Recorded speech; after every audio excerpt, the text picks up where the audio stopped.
another gaya-gaya recipe na siguradong magugustuhan nyo. Gagamit tayo ng avocado, raw tuna, at pinaghalong parsley at cilantro. Mas masarap may sibuyas na puti para crunchy, hiwain lang natin ng maliliit.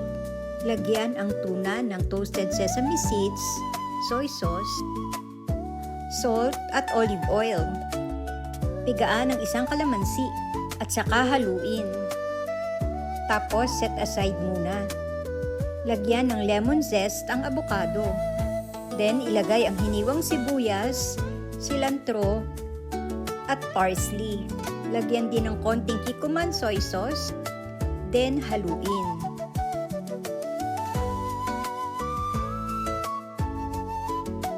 After haluin, i-combine na ang tuna mixture, then mix well para mag-combine ang lasa.